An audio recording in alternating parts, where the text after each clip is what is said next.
so glad that this time of the year in which we enjoy the good weather, summer, everybody is hot and moving their, how do you call it, this? Okay. And then also that we are going through times that are very, very hard in Israel right now. I hope that you are lifting your prayers to our Creator, to our God, merciful God, to take care of the situation. One of the greatest problems is about the misunderstanding of the world, about the role of Israel. I spoke a little bit last week about that. Keeps increasing this pressure upon Israel. It's interesting, just this morning when I was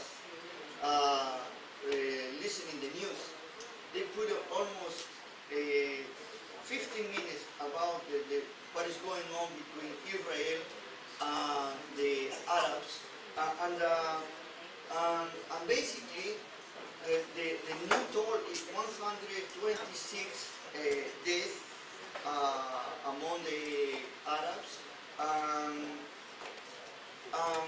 several children and elderly women, and they are complaining that the attacks are indiscriminating and killing the civil population.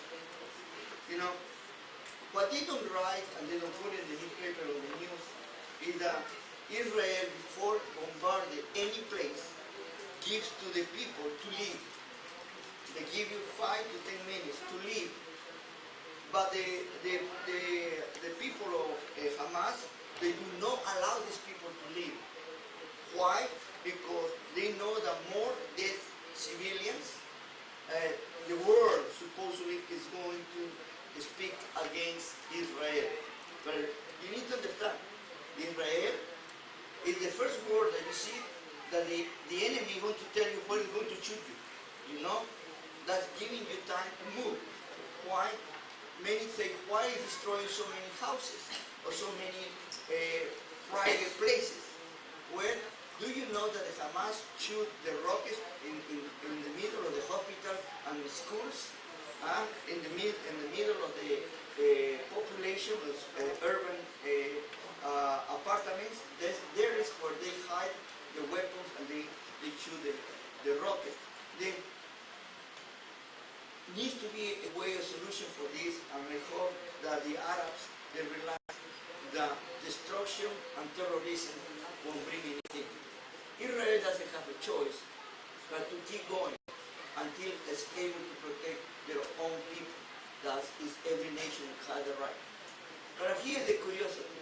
When I am hearing that 126 people and the United Nations is screaming and carrying out, they want to harm Israel, in a very short news, they say, in Iraq, the Shias, in retaliation to some like 1,000 killers that they had killed the Sunnis to the Shias killed 250 prisoners from the Sunnis. Look, they have killed more than 5,000. There is here, they have killed among themselves 250 men, young men. Nobody say anything because the killing is among themselves. It's okay. You can kill among, but I can kill among ourselves, but I cannot allow you to kill my people. You know, that logic doesn't make sense. This is to understand that we are dealing with people that we do not know where their brains are. You know, they might have a big heart, they're very fanatics, but where is their brain?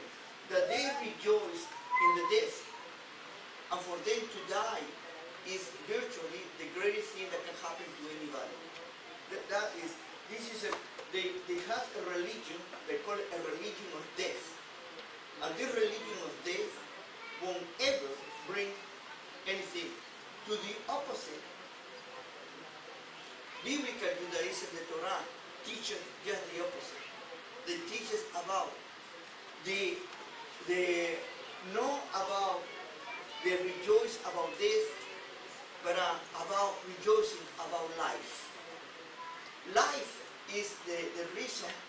why we are here to live. And it's important to enjoy life because, yes, we are going to have eternal life, you know, but the most important is what do you do when you are here among us. The parasha of this week is a very interesting parasha. The parasha called Pinchas is about has the title of the grandson of Aharon, the Lord HaKohen, the high priest, and the Kohen HaGadol is Aharon it has a grandson who, according to the Midrashim and the rabbis, they tell us that he did not receive the ordination, the esmicha of the parents, and for that reason it's going to happen what happened in this situation. But another thing that brings in this parasha that creates a lot of struggles among our saviors is about surgery, to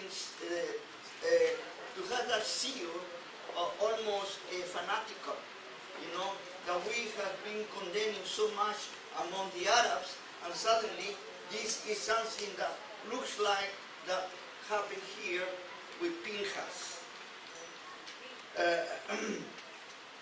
In order to put the things in order, because it's always important to understand the scriptures, for what the scriptures are, not for what we want the scripture will say.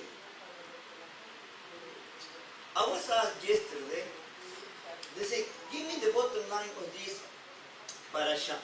What this parasha is going to bring us to us. No? I am making a parallel or a comparison. You know, when you have a patient, you know, and is suffering with terminal cancer, and they have told the patient that the only way that they can stop the cancer is to cut their leg. And the patient refused to cut his leg and said, "No, I don't want to lose my leg." But I say, "But if you don't lose your leg, you're going to lose your life. I don't care. I don't want to lose my leg." Then later on, this patient dies. The doctor's trying to save his life, but he did not allow to lose his life. Of course, that surgery, we can call it drastic surgery, but doing that surgery will stop the disease and will save the patient's life. Okay? Sometimes, our Creator, blessed be His name, He is going to give us this type of treatment. A treatment that is going to be looks, or sometimes is going to be seen as excessive, as a barbaric, or whatever terms that we want to use it. If we do not see the outcome, if we do not see what is going to happen if we don't do this, then it's very easy to criticize. Our Almighty God, He knows, because for Him, past, present, and future are the same. And then He knows, and He is trying to protect us. One of the most interesting stories that we have in the Tanakh is the story about Shaul HaMelech. You know, when God asked him to please destroy all the Amalekites. No? And what happened? Shaul looked like that was more humane, more godly, more, I would say, even more loving than God Himself. And what he decided, very smartly, because he was a smart king, he's going to spare the best thing of the Amalekites. Their novelty, no? Men and women and children, and the best of the cattle. Everything they know good will kill it, but he wants to save these people. No?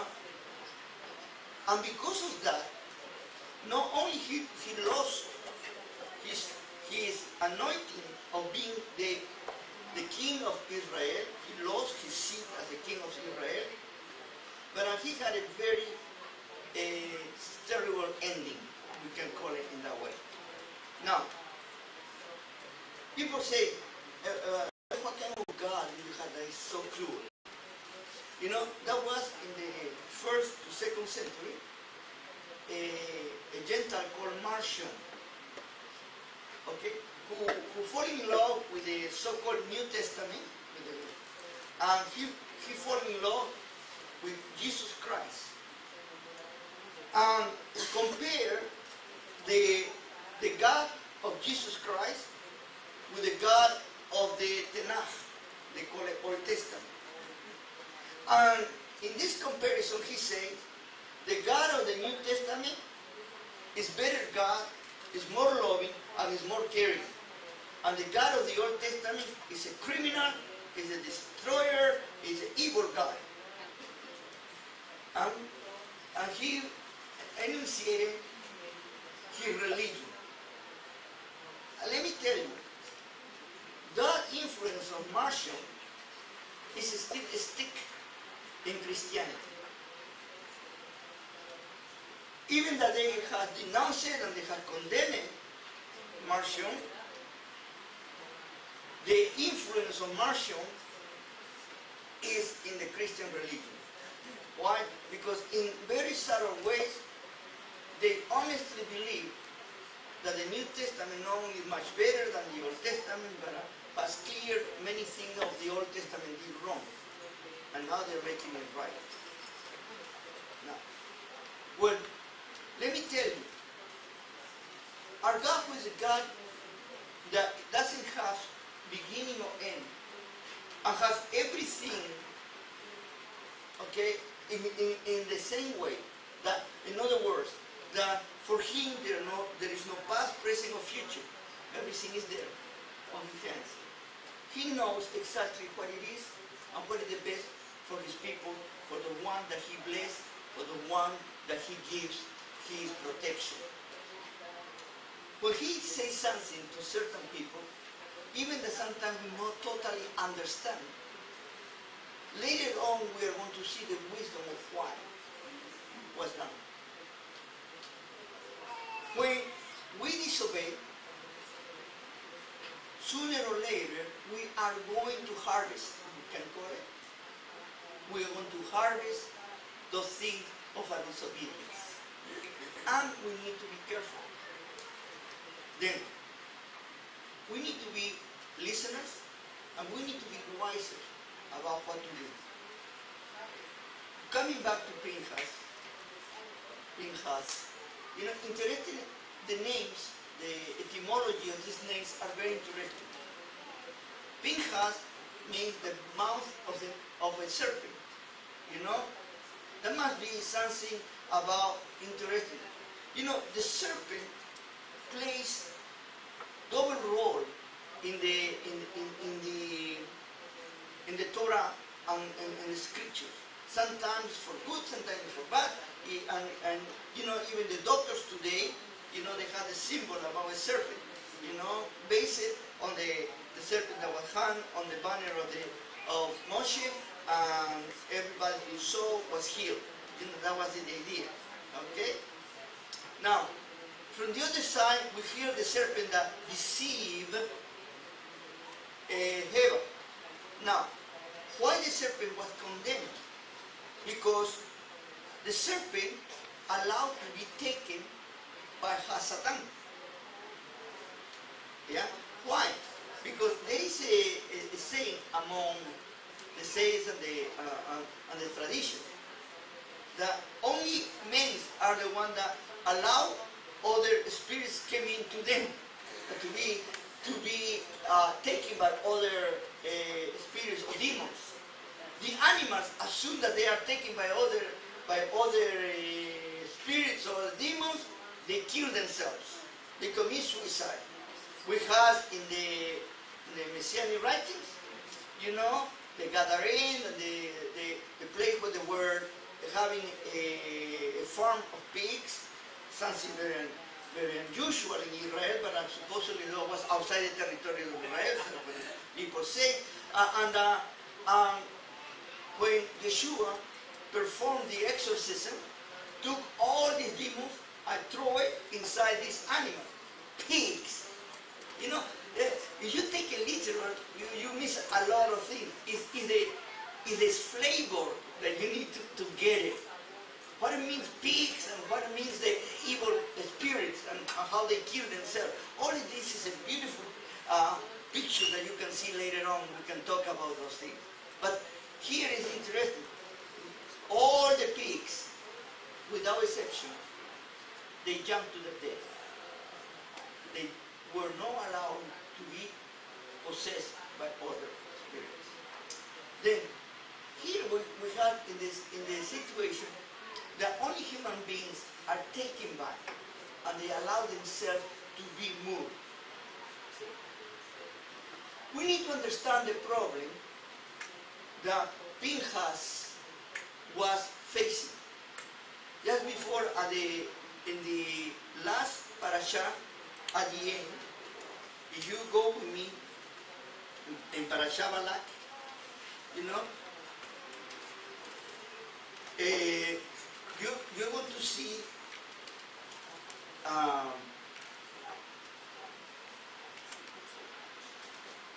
in verse 4, chapter 25, please. Okay, he says, the Lord said to Moses, take all the leaders of the people, hang them before the Lord against the sun, and the flaming wrath of the Lord will withdraw from Israel. Remember, Israel was in blunt sin against God. And because of that, they were destroying themselves. Here is important teaching or principle that we can learn. How you heard it, more is given unto you, more is required from you. Do you want to be called leader? Well, you don't know. Leader doesn't mean that you receive all the apotheosic welcoming. Leader means that you have all the responsibility. We don't see it that way. We see only that I'm going to be in a good position. No. Being the leader means that you're responsible. And only for yourself. You know, in the Messianic writing say, do you want to be a teacher? Behold, why are you? Because you want to be judged double. Okay? This is the idea. Anybody who is in a leadership position has a great responsibility. Not upon himself only, but upon the rest.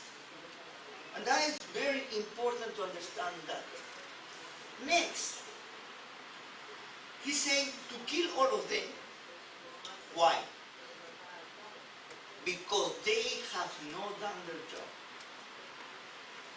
And look at what happened with Moshe Rabbeinu. This is the reason why already our Creator was taking him out of the leadership. He was worn out, he was tired, he was old, and he's, you know, looked like that he didn't have any more energy to keep fighting or to keep going against the people that were very stubborn. He needed a fresh blood, we can call it. You know, younger people that they could stop to stop these rebels. Let me give you a comparison or an illustration, especially the women are going to understand this. You know, do you know why they are parents and they are grandparents? You know, why grandparents cannot be parents, and vice versa, why parents cannot be grandparents? Well, because a child requires a lot of energy, you know, and the parents, they need to be constantly there, day and night, taking care of the children. Sorry to young couple that they have little children, this is a reality. I am already going over that. But you know, but what is wonderful about being grandfather or grandparents? You can allow your grandchildren to get away with murder, and you enjoy them, and then you send them back home. Okay? Now, you're getting the idea, no? Okay? Well, this is the way that God works. Then, when you are too tired, it means that you are a grandparent. And when you're a grandparent, well, you get relaxed, you know? And then you give more room. And when your children have, or grandchildren have a temper tantrum, what you do? I will kill this. And the parents want to kill that child, you know? And there are many parents that you need to take it to the hospital, the psychiatric wing, because they are ready to kill their children, you know? Everybody goes through that. Believe me, you are not the only one that are going through that, or you went through that. Every family is going through that.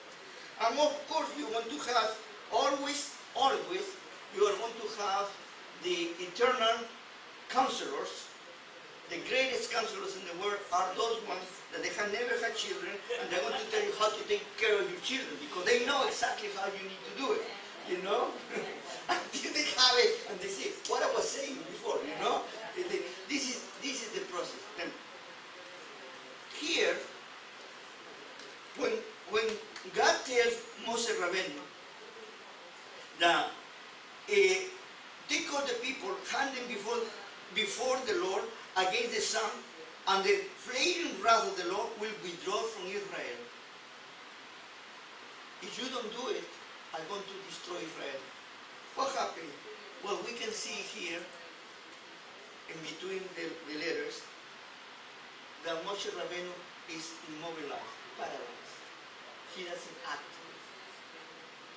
And comes this the plague, and there are 24,000 there died. In this moment comes Pinchas, the grandson of Aaron. The scriptures, they tell you that he used a spear, used a spear and trespass, killed the two of them through their genital organs. That's what it basically say that. Okay? Now, sometimes the Torah is a little bit descriptive here, but it's a reason, okay? Because what the Torah trying to say is, what is the area that you, or condemnation of what you're doing, what is wrong, okay? And the defiant attitude of the upper class, if we can call it there, the leaders of Israel were totally corrupted, if we can read. And the word entice, this is a very interesting word, by the nation of the Midianites, who they allowed their women to prostitute themselves in order to bring the Israelis to their side. And basically, in the traditional book, they say that these women, they were very, very good looking, and they would go to the Israelis, you know, they start doing this with the little finger, and they will go to them, and then they will say, you want to lay with me? The only thing that you need to do is, first of all, you need to bow down to Baal Peor, you know, and then we can have whatever you want from me.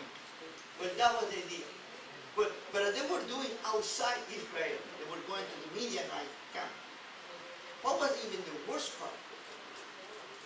They brought the sin inside the camp of Israel.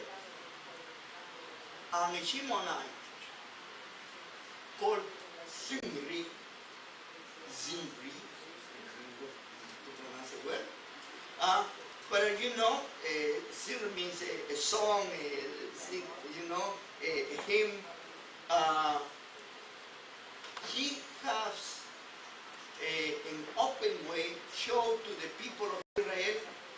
He put his tent in the middle of the camp of Israel, and he is going to have relationship with a princess of the Midianites, daughter of Sur. Sur, the word Sur, means a rock. And then they are rock for good and rock for evil, all depending on the context. Now, what it means Cosby? You know, the word keseb means to lie, to entice you, to make you do, to give you a different idea or appearance. You know, the basic is to lie, but to lie you being deceitful. You know, in other words, to show you something that you are not. You know, you are enticed. You think that you are getting the best, and at the end you are getting the worst. By the way, this is one of the characteristics of Hasatan. It's very interesting here to see all these little parallels. Hasatan entice you, deceive you, but no with bad things. You know, everybody say, oh, I don't want Satan, he's going to scare me. You know, and everybody paints Satan with horns and a long tail and red and ugly. No? They don't understand that he's an angel of light sometimes. And he is very handsome. What it means is that he is not something that you can get scared from. Because if you get scared from him immediately, he loses his power over you. And he entices you, he offers you things that you cannot have it. You know? For example, how many times you have heard this story that, or in movies, that a person sells their life for money, for fame, or for something, you know, to the devil. Well, that's the idea. You are enticed, you are deceived to receive something better, but at the end, the only thing that you receive is destruction. And there is a war. It's a spiritual war between God and these special celestial spirits. Then, what is the job of these people who are trying to fight against God? Not against Israel, against God. Is to entice Israel and to take Israel the cover, the brachot, the blessing. The blessing, like I repeat to you, is a covering and is a protection. And the only way that God will take the blessing from them, you know, partially, will be when they are disobeying, they're acting in a very hard way. Then, with that simple introduction, let me say to you about Pinchas, why he was giving the Brit Shalom, and how was giving the Yochanan Olam, that means the priesthood forever, and the covenant of peace. You would be surprised that there are certain midrashim that they don't speak too well about Pinchas. There are some that speak very well, and they compare him with Elijah, and it's a very messianic side that you can see here. You want to see in the messianic writings talking about these things, and it's interesting. But what is incredible is immediately they come to him and he say, who he thinks he is to do such a thing, to take the justice on his own hands, and you know, and kill a man who has not been judged by the Sanhedrin. You know, and if Zimri will defend himself, he will be right to kill him because he defended his life, and every man has the right to defend his life. You know, there is a dialogue among the sages, and it's very interesting. I recommend to you, if you have time to spare, read some in the Talmud. But here, what to me is important that you follow me, is that one of the accusations against Simri, Pinchas, was that who is he to kill a prince of the Shimonites who is having a relationship with a Midianite, when he himself, his mother, is a Midianite? Huh? Okay. Let me repeat again. They say the same.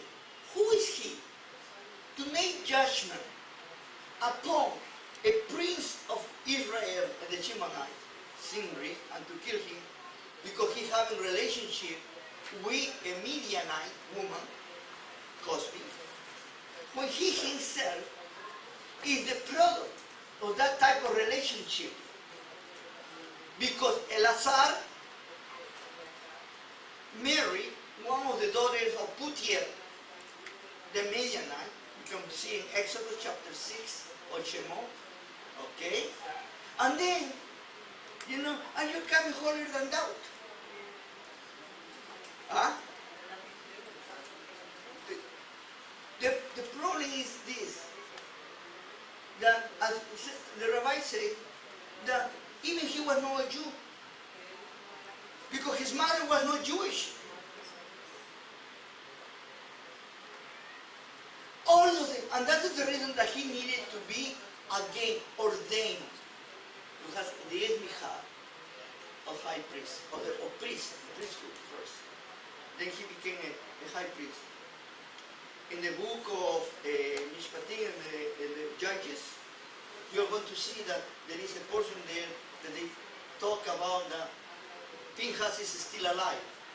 They say that he had a long life, but many others say that that was not the same Pinchas, and for a period of time, all the high priests, they were called Pinchas, because they were giving the eternal title of priesthood.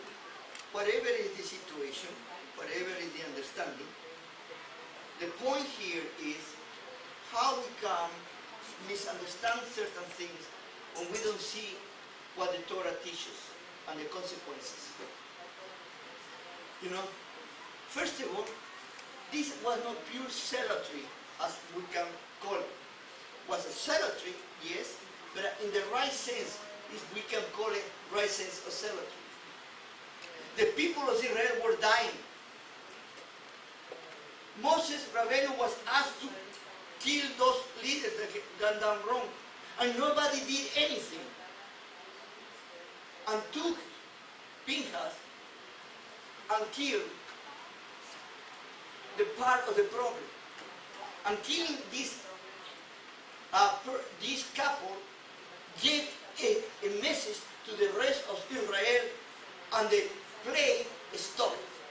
And then he made peace with God, because it was God who had declared the war against Israel, destroying them. That's what they did. The Levites had a very extensive history of using the sword. First was with his own friends, very close, the Shimonites. Levi and Shimeon, they looked for vengeance for what happened to Dinah, and they killed all these people after they were circumcised, and because of that, they lost all the possibilities to be in a very special place. Simeon and Levi, they lost certain opportunities. But then the Levites recovered. Do you remember with the golden calf? When that happened, who were the only ones that were not in the action of worshiping the golden calf? Were the Levites, and at the end the Levites killed 3,000 of the people. They were the guardians for the truth, and that has been the process. And Pinchas is a Levite. You know, in order that you understand, all the Kohanim, all the priests are Levites, but not all the Levites are Kohanim. Okay? This is clear that he was a Levite. Well, here comes the important understanding to me about this parasha, in this portion. It is that when you, little by little, start allowing things in your environment, in your society, at the end those things are going to destroy you and your society. Many people today, they don't think moral values are important anymore.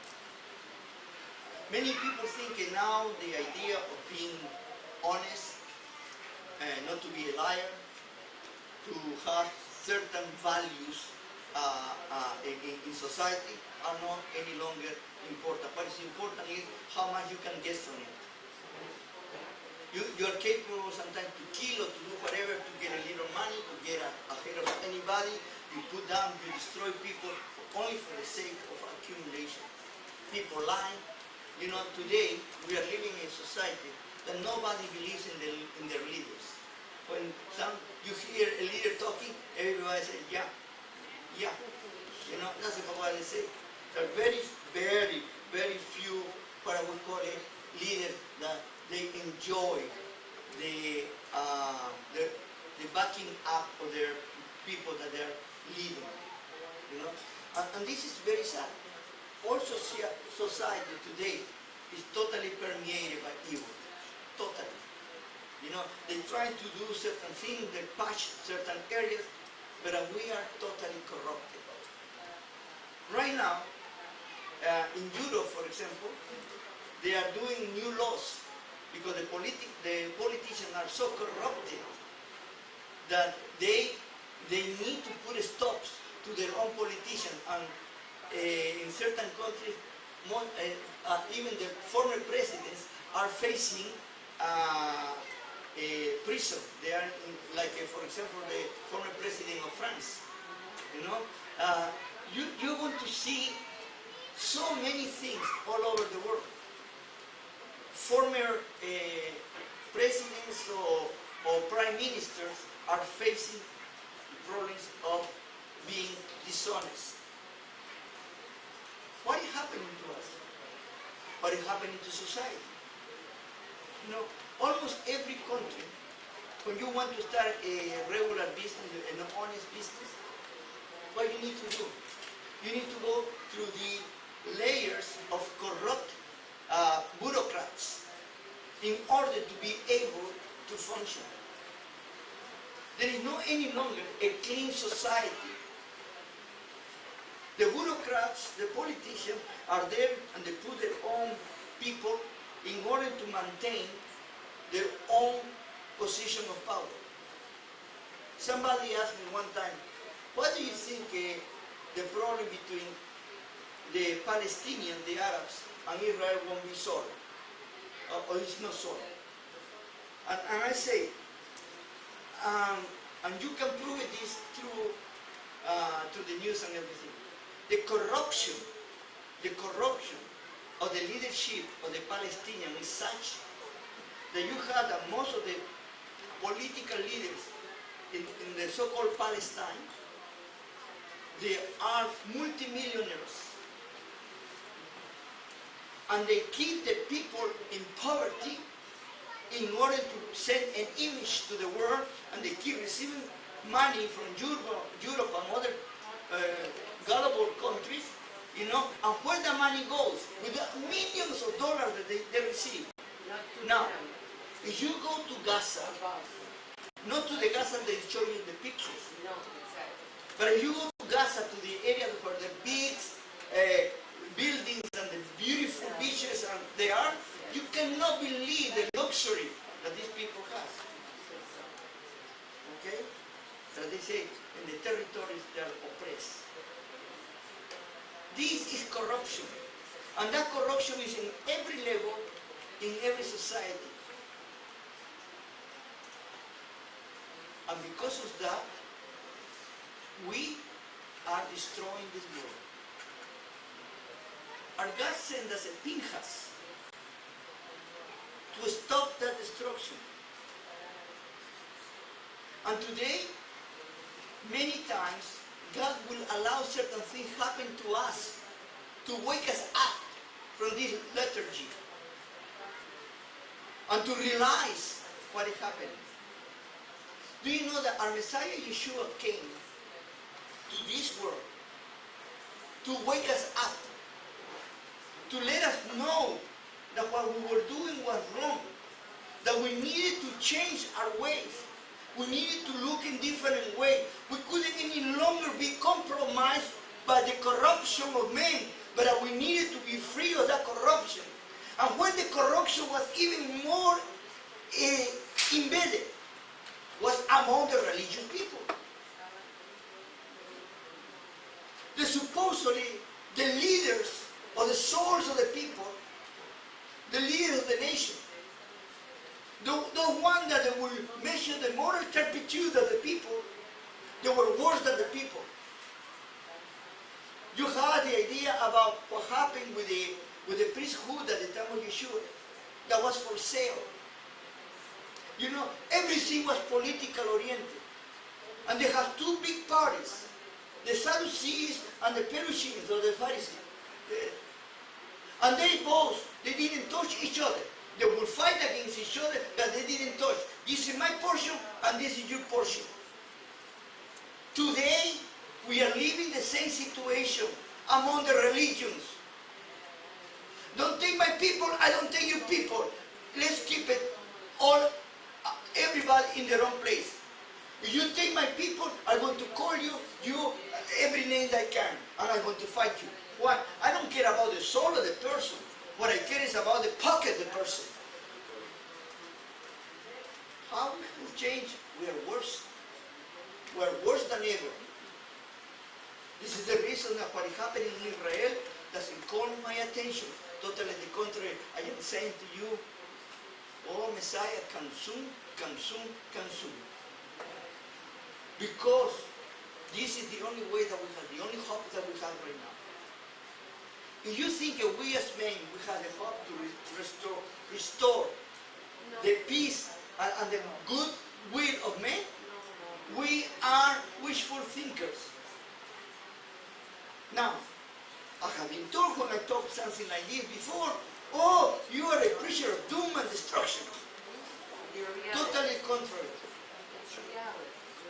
Totally the contrary. You have heard me very little talking about these areas.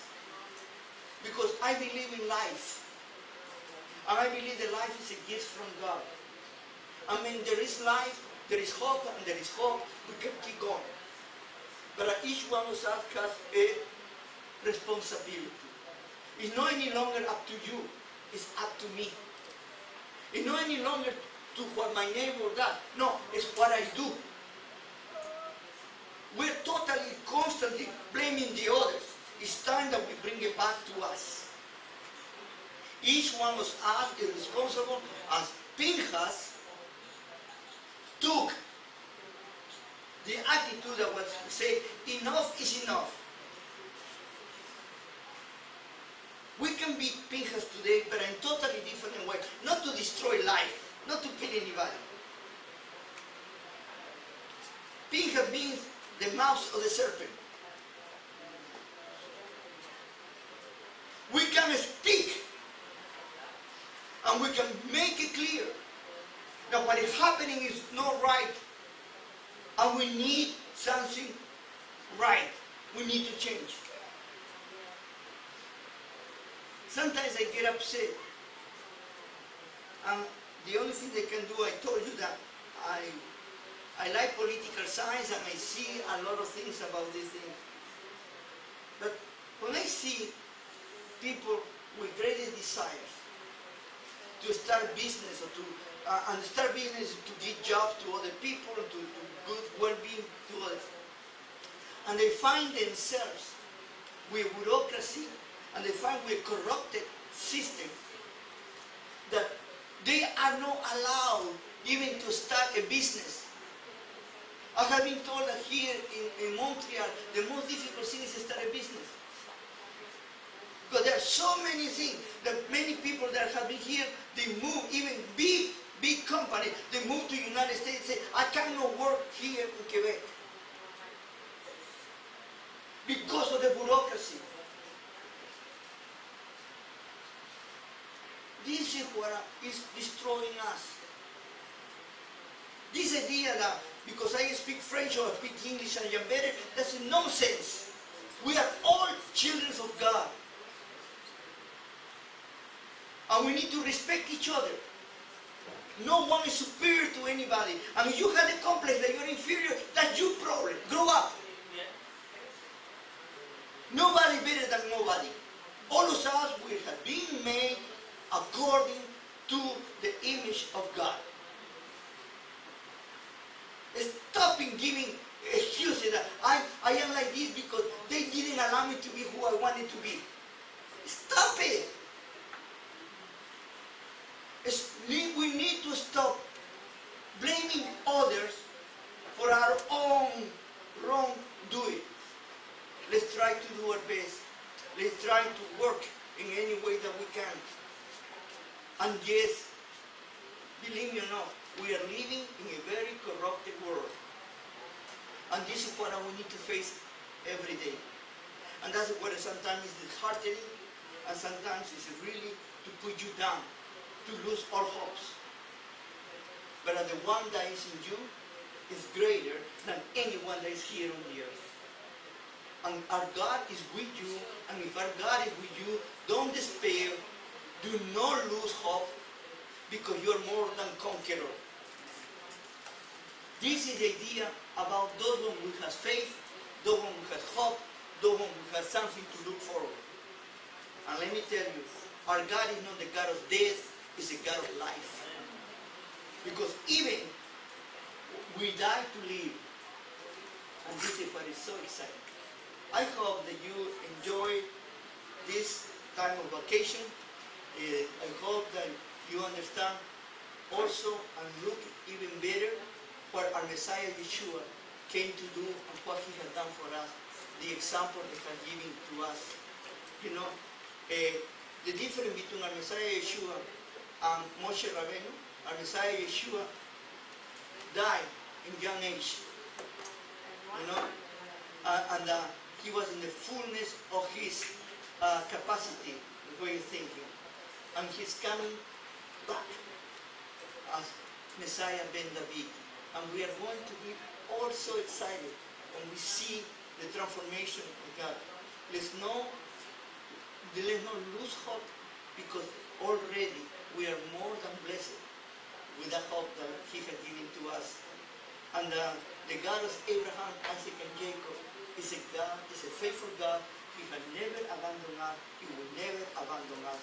He will reprimand us.